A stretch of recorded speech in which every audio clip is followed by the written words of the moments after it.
The Galactic Council's emergency communication chamber was silent. It was a room designed for comfort, with soft, glowing walls and a gravity field set to a gentle standard.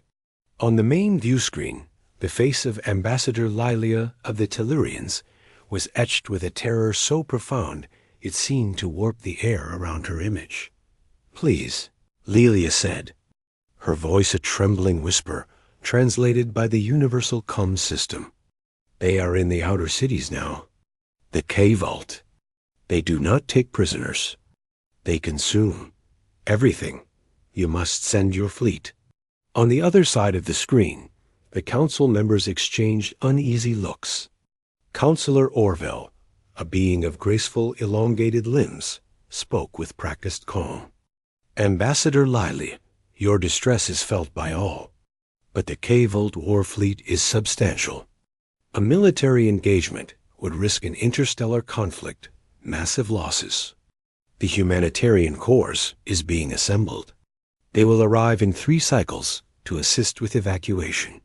In 3 cycles, there will be no one left to evacuate." Alel Ia's voice broke.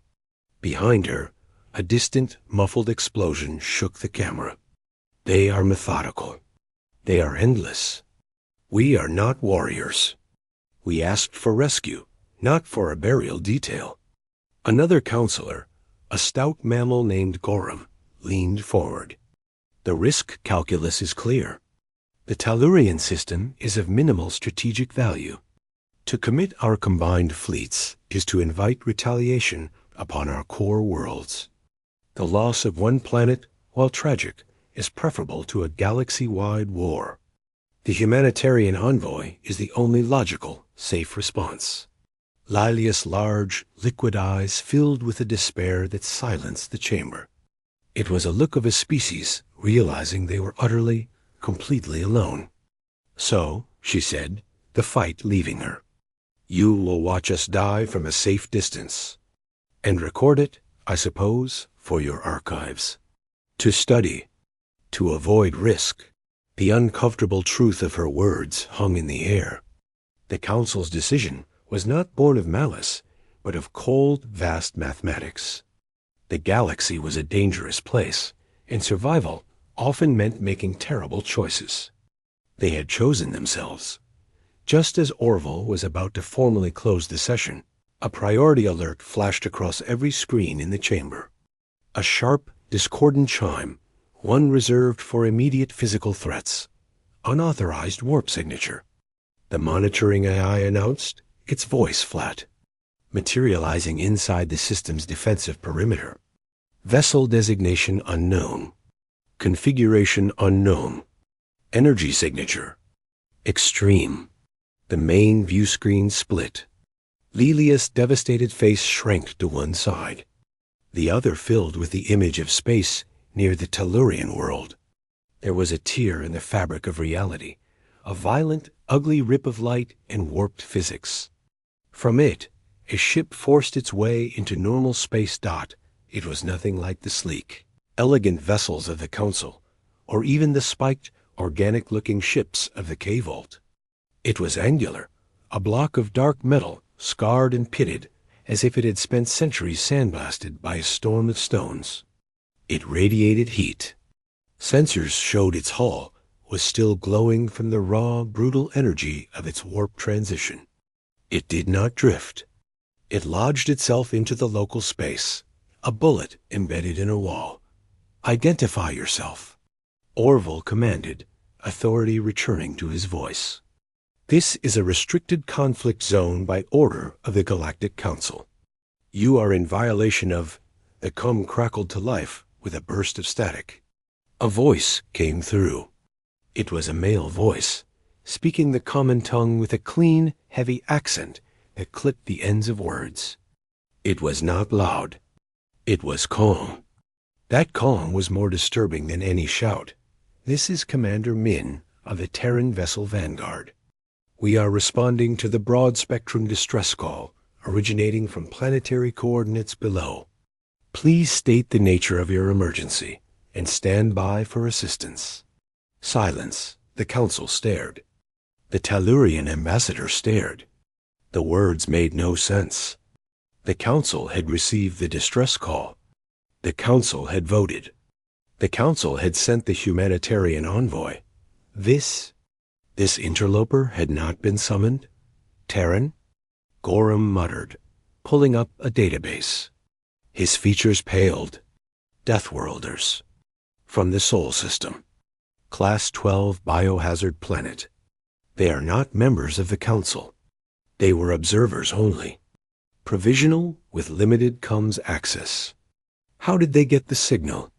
Orville cleared his throat, addressing the ship. Commander. Min, this is the Galactic Council. Your assistance is not required. A sanctioned envoy is already en route. You are ordered to withdraw immediately to the system's edge and await further instructions. On the screen, the monstrous ship began to move. It did not turn gracefully. It rotated on its axis, its main engines, which glowed a fierce, unhealthy blue, burning to adjust its course. It was heading directly for the Tellurian planet, ignoring the Council's command completely. The comm activated again. Min's face appeared on a secondary feed. He was human. His skin was tan and marked by a pale scar that ran from his temple to his jaw. His hair was black, cut short.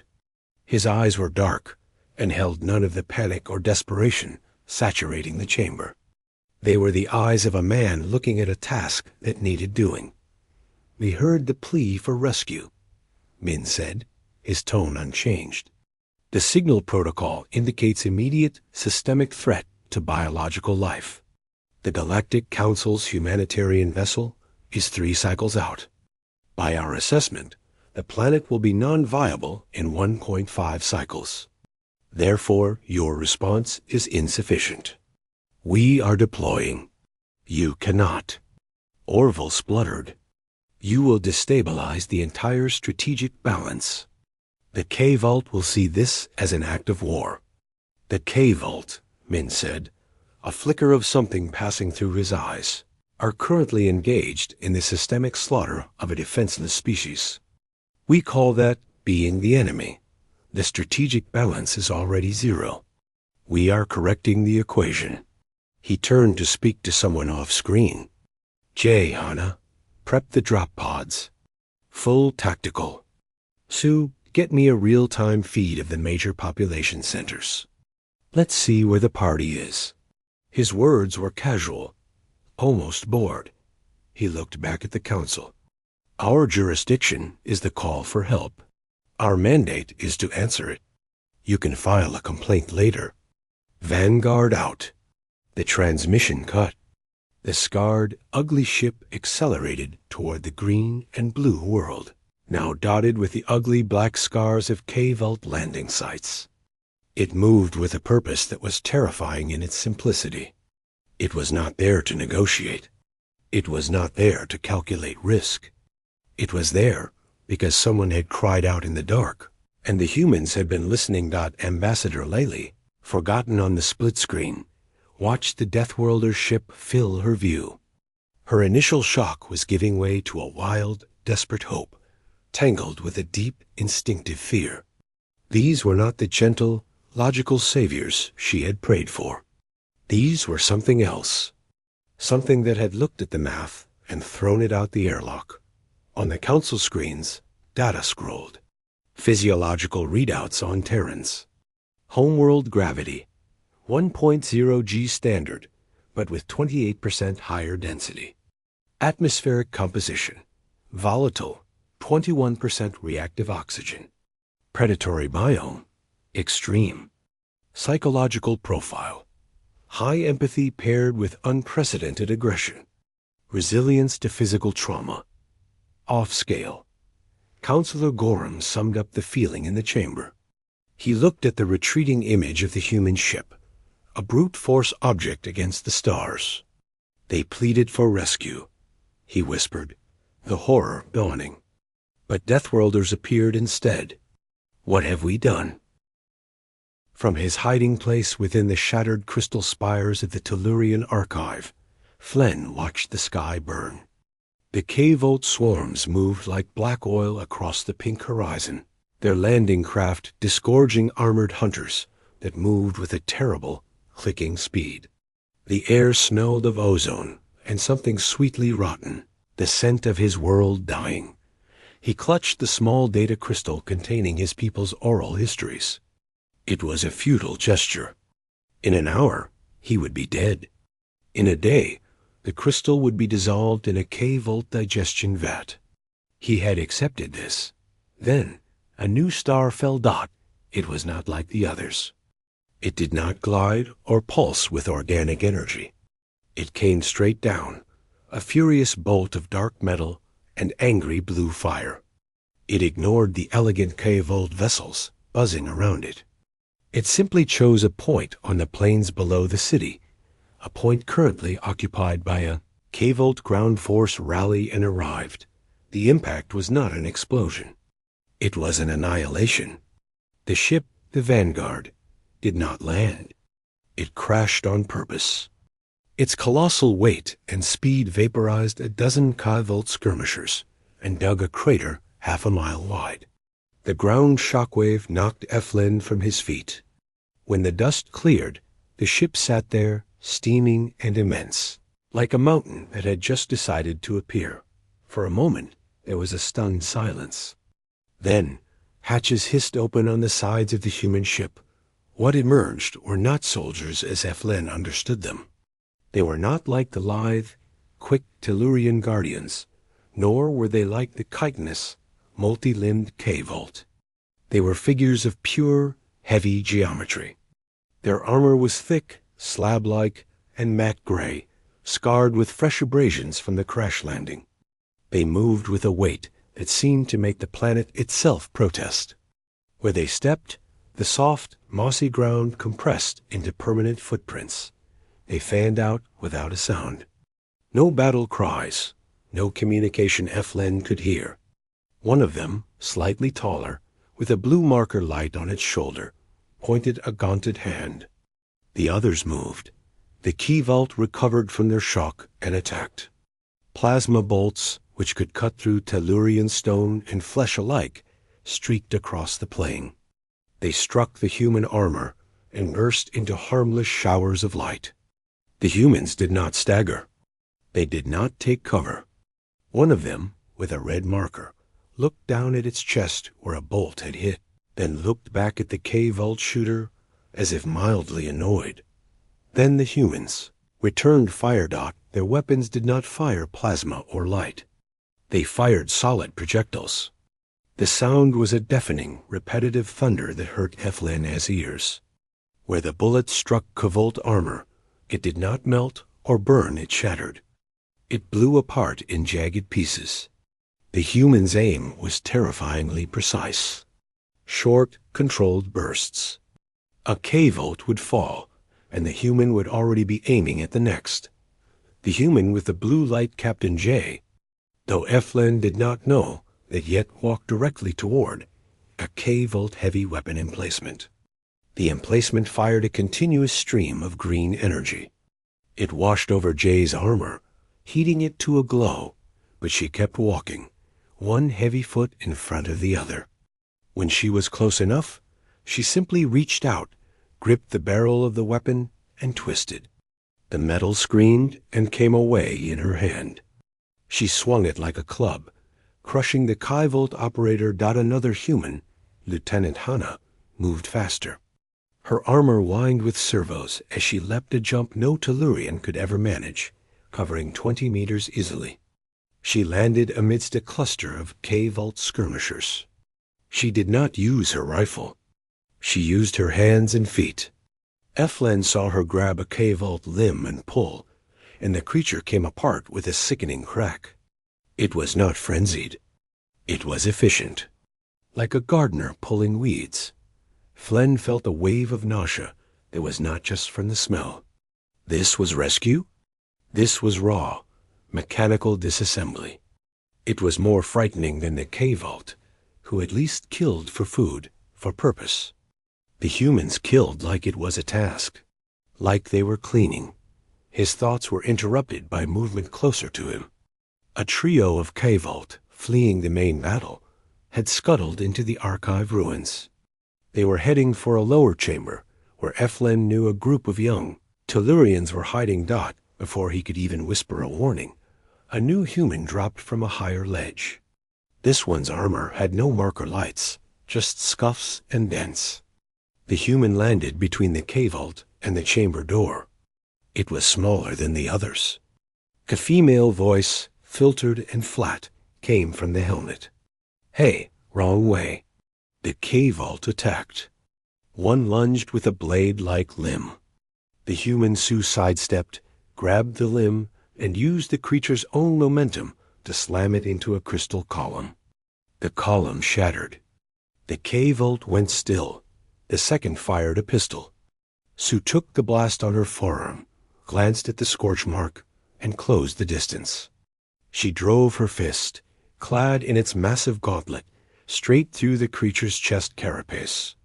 She pulled her hand back, flicking dark fluid off her fingers. The third K-Vault turned to run. Sue did not chase it.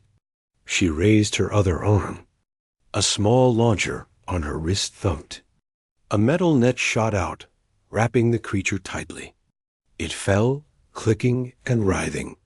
Sue walked over, placed a boot on it to hold it still, and looked up, her helmet's blank visor scanning the ruins. It fixed on Eflen's hiding place. "You can come out," Sue's voice said. "The area is secure." For now. Trembling, Eflen emerged. Up close, the human was even more monstrous. The armor was stained with alien fluids and Tellurian dust. The visor was a dark, impenetrable slab. He could see his own terrified, wide-eyed reflection in it. Are you with the Council?" Eflen asked, his voice thin. Sue's helmet tilted. "No, we're the ones who actually came. You got any hurt people in there?" She gestured with her bloody gauntlet toward the hidden chamber. Flen nodded. Unable to speak, Sue turned her head, speaking into a comm. "Jay, I've got a pocket of locals in the Crystal Ruins, west side. Sending coordinates. One adult male, uninjured, multiple minors likely in shock. K-Vault presence is clearing up." A calm voice responded in Eflen's translator, the one he now recognized as Commander Min from the ship. "Acknowledged.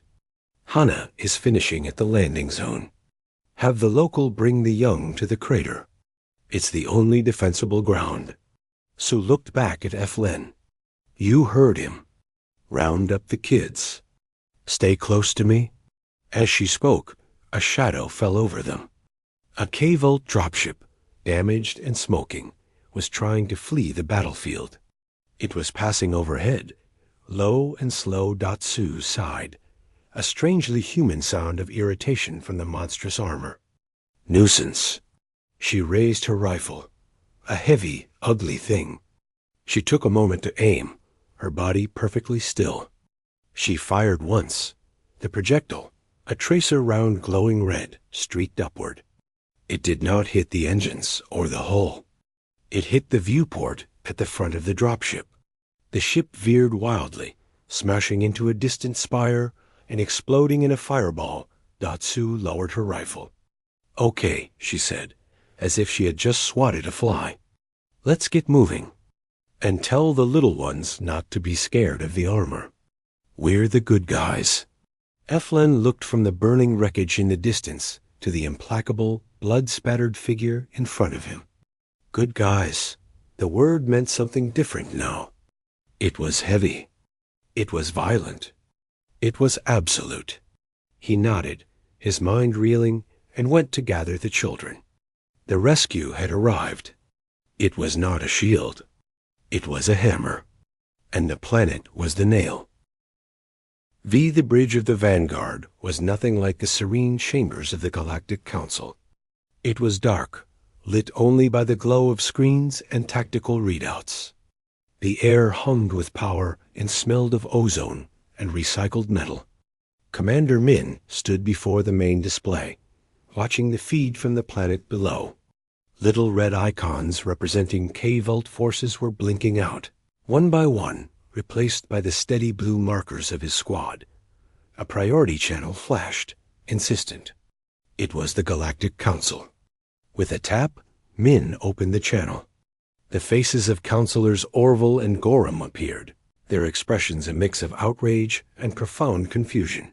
"Commander Min," Orville began, his voice tight, "you have initiated an unsanctioned, full-scale military intervention on a sovereign world under Council observation. You will cease hostilities immediately and explain this." This madness. Min kept his eyes on the tactical display. The explanation is simple.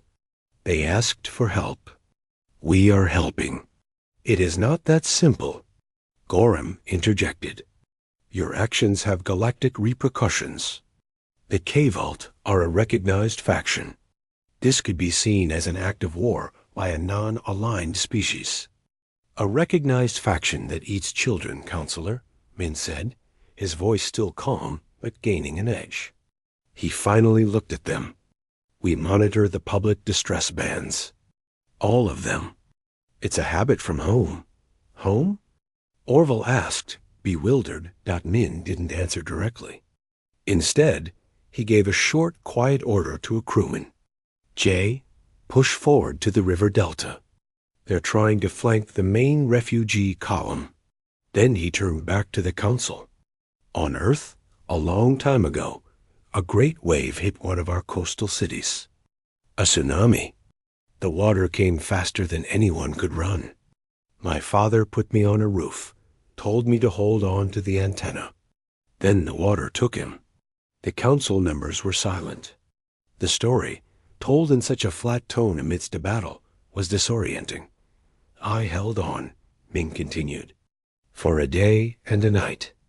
I saw ships in the distance. Big, powerful ships from other nations. They stopped at the edge of the devastation. They said the water was too rough, the debris field too dangerous. They sent thoughts and prayers. He paused. A fishing boat came instead. A small rusted thing. The man on it had lost his own family. He came into the wreckage anyway. He pulled 17 of us off rooftops. He didn't ask who we were, or if it was safe. He just came. Min's dark eyes held the two aliens. We help because we know what it means to have no one come. Your humanitarian envoy in 3 cycles? That's your big ship staying at the edge. We are the fishing boat, and we are already here. He cut the channel before they could respond. Their arguments about politics and balance were like noise to him. They were the chatter of people who had never been truly, personally afraid. Down on the planet, Captain Jay's squad had reached the river delta. The fighting had moved on, leaving a strange quiet. A group of Tellurian refugees huddled in the hollow of a giant fallen leaf, their large eyes wide with fear. They flinched as Jay's heavy form approached. Jay stopped, holding up a hand to halt the other armored humans behind her. She slowly reached up and triggered the seals on her helmet. There was a hiss of equalizing pressure. She lifted the helmet off, that the Tellurians gasped and shrank back. They had never seen a human face. Jay's skin was damp with sweat. Her black hair stuck to her forehead. But it was her mouth they stared at. When she gave a small, tired smile, they saw her teeth. Small, white, and pointed at the canines. Predators' teeth. To a species of gentle herbivores, it was the most primal, terrifying sight imaginable. A young Tellurian whimpered and hid its face. Jay's smile didn't falter, but it grew a little sad. She understood. She placed her helmet on the ground. Slowly she knelt, making herself smaller. An older Tellurian, trembling, stepped forward. It held out a piece of fruit, a soft blue globe. A peace offering, or perhaps a test. Jay took it. Thank you, she said, her voice softer without the helmet's filter. She took a bite. The fruit was sweet. She finished it and nodded. That's good. The simple act of eating, something they all understood, broke the tension a little. The Tellurians did not relax, but their panic receded. They were still looking at a demon from their darkest tailies, but this demon had just accepted their food and said thank you. Back at the main Kvault landing zone, Lieutenant Hana's team was clearing the area. The K-Vault, realizing their conventional weapons were useless, had tried something new. A specialized drone had floated over the human position and detonated, releasing a cloud of pale green mist. The bioagent settled over Hana and 2 other soldiers. It was designed to attack the nervous system of most galactically common species. On the Tellurians, it caused convulsions and death. Within minutes, Hana watched the mist settle on her armor. She looked at the readout on her wrist. She said. Biocontaminant detected. Neurotoxin variant. Seems aggressive. One of her squad mates, a soldier named Park, scratched at his neck where a tiny gap in his seal existed. It's a little itchy. Hana opened a channel to the Vanguard. Commander, we've been hit with a K-Vault bioweapon. My filters are scrubbing it, but Park has a mild dermal exposure. He's reporting localized dermal irritation. Rash forming. Min's voice came back. Symptoms? Itching, Hana reported. No respiratory distress, no neurological fog, just itchy. There was a pause on the other end. Understood. The K-Vault biological database is based on Council standard physiologies. Our baseline is different. Their nasty bugs usually just give us the sniffles or a rash. Tell Park to use the anti-itch cream from his med kit. Continue the sweep. Hana relayed the order. Park was already applying a white cream to a red patch on his neck. Mildly annoying, he muttered. Should we be concerned? Only if it ruins your good looks, Hana replied, her tone dry. Now move. They're trying to flank from the ravine. In the council chambers, Orville and Gorham sat in stunned silence after Min's transmission ended. The tactical feed from their own observers was streaming in. They watched the humans advance relentlessly. They watched the K-Vault bioweapon fail utterly. They saw Jay remove her helmet. They are not just technologically superior, Gorham said quietly, pulling up the biological data. Look, dense musculature, redundant organs, a nervous system flooded with natural combat stimulants and pain inhibitors. Their immune system it's not a defense system. It's a war zone. That biotoxin is a level 8 hazard. It just gave one of them a rash. Orville stared at the image of Jay, smiling with her predator's teeth. They are not conquerors, he said, the realization dawning with cold clarity. They did not come for territory or resources. They came because they heard a cry. And that is what frightens me, Gorham whispered. Conquerors can be negotiated with, bought, appeased, but protectors? Motivated by this raw empathy? Their protection is as uncontrollable and absolute as a natural disaster. How do you reason with a hurricane that has decided it likes a particular coastline? On the screen, the human soldiers moved on, an unstoppable tide of grim purpose. The K-Vault were not being fought. They were being erased. The Council's careful, logical universe, built on risk calculus and strategic balance, had just been broken open by something far more simple and far more terrifying, a people who simply refused to let others drown. The command ship of the K-Vault fleet hung in high orbit like a bloated black insect. Inside, Vrax, the swarm commander, watched the tactical feeds with growing fury. His clean, efficient harvest had disintegrated into chaos.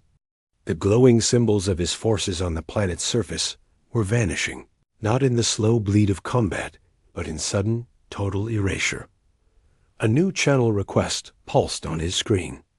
It was not a council frequency. It was raw, unencrypted, and broadcast from the planet. He opened it. The face that appeared was human. Commander Min, He looked directly into the visual pickup, his expression unreadable. "Swarm Commander Vrax," Min said, his voice clear. "Your forces are defeated. Withdraw now. Take your surviving ships and leave the system. Do not return." Vrax let out a series of clicks, his mandibles quivering. The translator spat out the words. "You are the Deathworlder. You have no authority here. This world is a consumable resource, sanctioned by the galactic balance of power." "There is no balance here," Min replied. "Only a slaughter you are losing. Leave." Vrax leaned forward. He was a strategist. He understood leverage. "You are a single ship. We are a fleet. You have won a ground engagement through surprise and primitive resilience. But we hold the void. I am prepared to offer you a trade.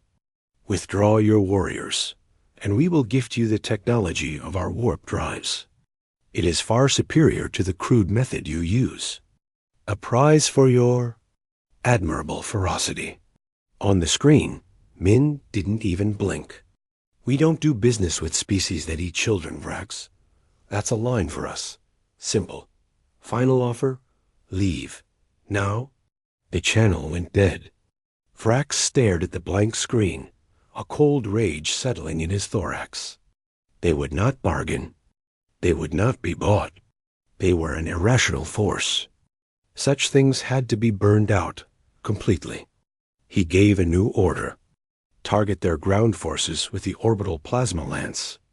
Burn the entire continent sector. Scorch the earth clean of them all. Down in the river delta, the air began to hum. A sickly yellow light built in the sky, concentrating into a searing point. The Tellurians felt it first, a static charge that made their fur stand on end. They cried out, pointing at the growing star of death. J looked up, her helmet already back on. "Orbital strike. They're painting us." She barked into her comb. "All units scatter. Evac the locals to the gorge, now." But they were too slow. The refugee column was too large, too terrified to move fast. The pinpoint of light pulsed, ready to unleash a river of fire that would vaporize everything for miles. Then, from the crater where the vanguard sat, a single missile rose. It was not sleek. It was a thick, sturdy projectile. It climbed on a pillar of flame, not towards the K-Volt command ship, but towards the concentrated energy building in the sky. It flew straight into the heart of the gathering plasma discharge. There was no explosion. There was a sudden, violent dispersion. The missile detonated in a burst of specially designed metallic chaff and counter-energy. The orbital lance fired, but its coherent beam was shattered, scattering into a harmless shower of golden rain that hissed as it fell into the distant ocean. The sky went dark again.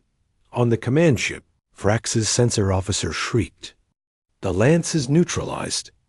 Their point defense is... It's designed to counter energy weapons at planetary scale." Before Vrax could process this, a new alarm blared.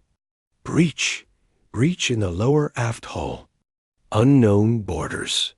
Hana's strike team had used the distraction. While the world watched the sky, their small armored drop pod had fired upwards. A kinetic round aimed not to destroy, but to penetrate.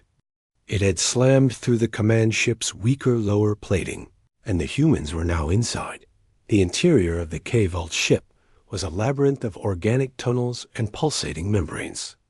The gravity was light, the air thick and humid. It meant nothing to the humans. Their magnetic boots locked to the deck with solid clangs.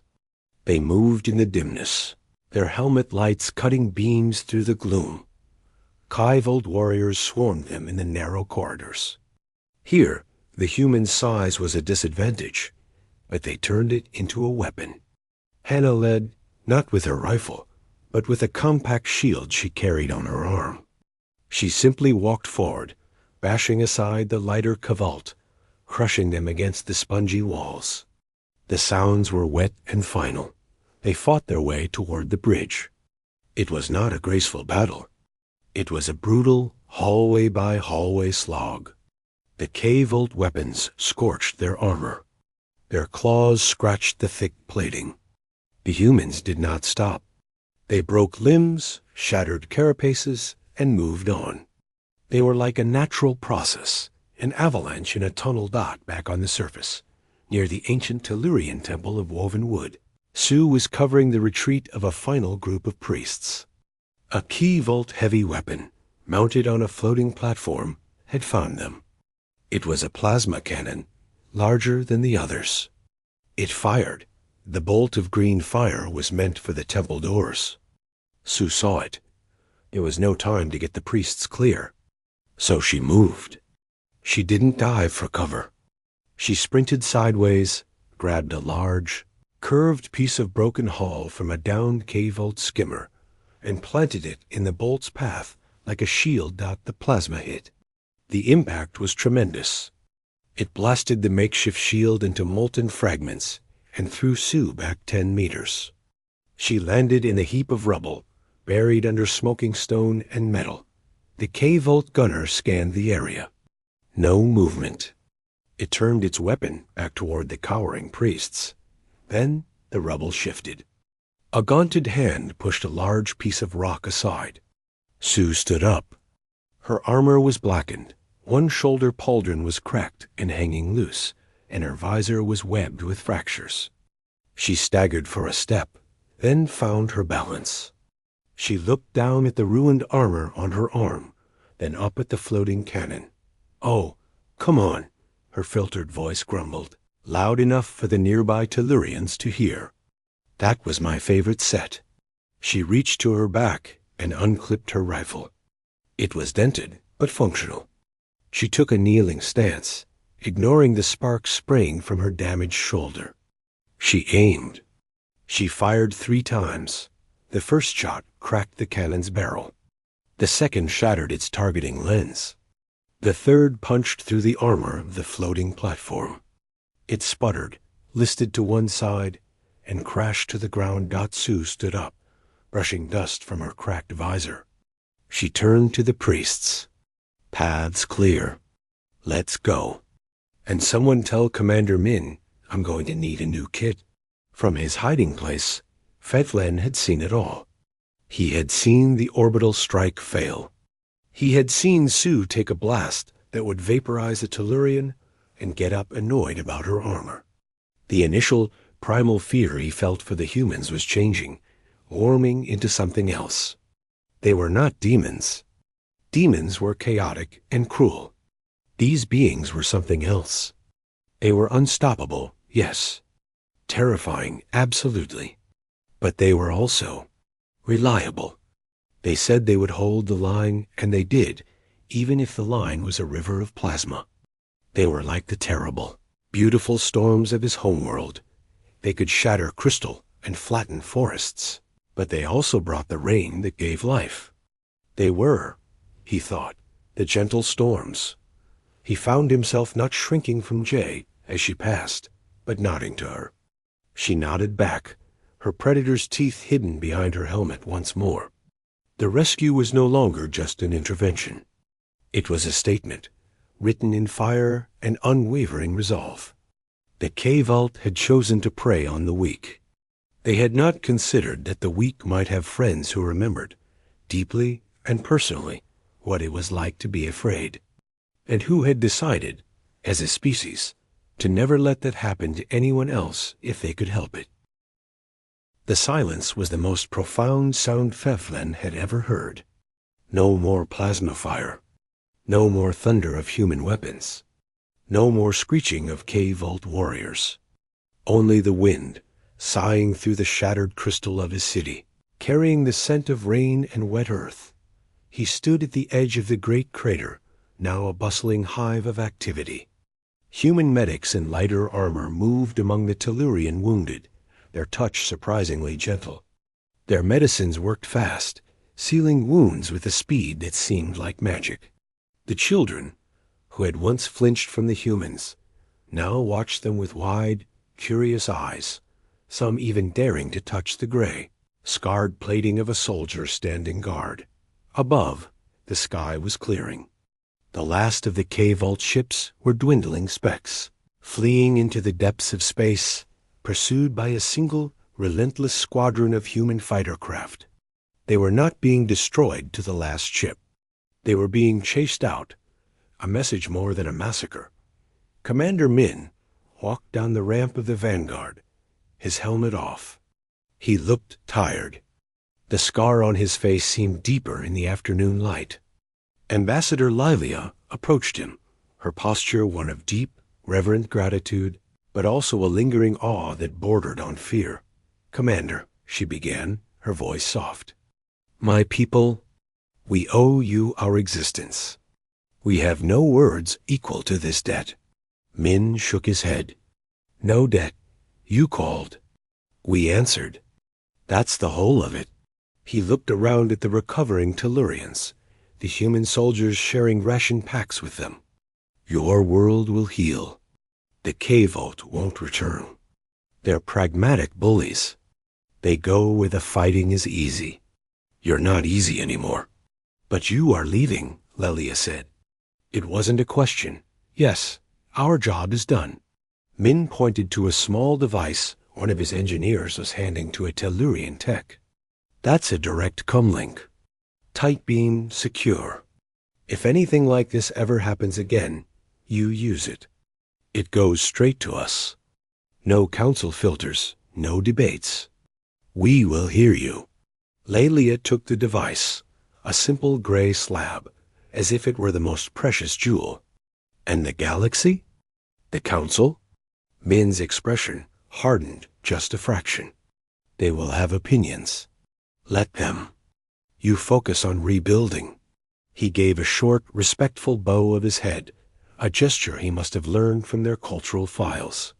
Then he turned and walked back up the ramp dot in the Galactic Council chambers. The opinions were already flying.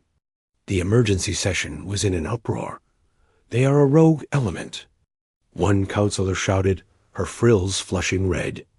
"They operate outside all conventions. They attacked a sovereign conflict and saved a sovereign species from extinction." Another countered, "A species we were prepared to write off as a statistical loss." Counselor Orville banged a slender hand on the table for order. The data was all before them. The K-Vault fleet in full retreat. Tellurian casualties, while tragic, were a fraction of what had been projected. 0 human fatalities. 1 soldier with a rash, several with minor armor damage.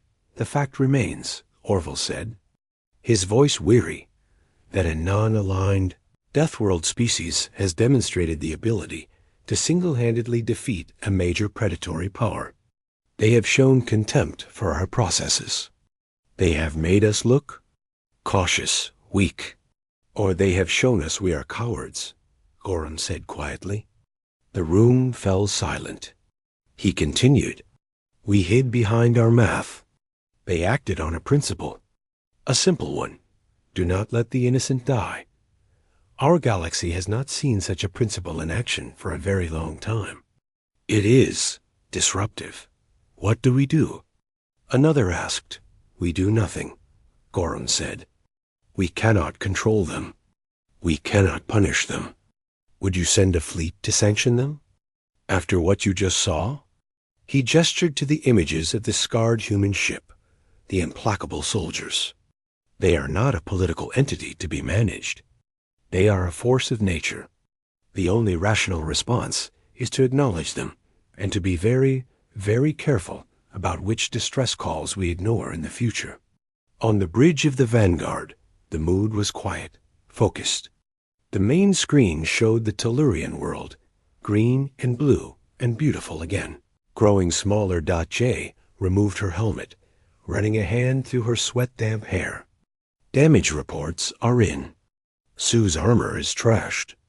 Park's rash is clearing up. Otherwise, we're green." Min nodded, staring at the stars ahead. "Set a course for the rimward fringe. There's a long-range mining colony on the edge of council space. They've been sending out sporadic distortion signals for a week. Could be equipment failure. Could be something else. Hannah, leaning against a console, smiled slightly. "Another fishing trip, Commander?" "Another call," Min corrected softly. "We listen. We go." Sue walked onto the bridge, wearing a simple gray shipsuit, her armor being repaired below. She had a fresh bruise on her cheek from the temple fight. She took her station, her hands moving over the controls with practiced ease. "Navigation is set. Warp drive charging. We'll be in the fringe in 18 hours. The ship hummed around them, a sound of power and purpose. On the view screen, the stars began to stretch into lines of light as the warp drive engaged, swallowing them in a silent flash. Hana looked at Min. "Do you think they'll ever understand us?" "The Tellurians? The Council?" Min watched the streaming stars, his reflection ghostly on the view screen. His face was the face of a man from a world of tsunamis and earthquakes, of predators and relentless storms. A world that had taught its children to hold on, and then had taught them to be the ones who came for others. "It doesn't matter if they understand us, Hana," he said, his voice barely above the ship's hum. "We understand them. We understand the call. That's enough." The Vanguard shot through the void, a small dark arrow against the infinite. It carried no flags of empire. It sought no tribute. It followed no laws but its own. It was a ship from a death world, crewed by monsters who remembered what it was to be afraid, and who had chosen, as their answer to a dangerous universe, to be the thing that others feared for their enemies. In the quiet dark between the stars, another signal waited. A faint ping of distortion, a whisper of potential distress. The humans had their receiver on. They were listening, and they were already on their way.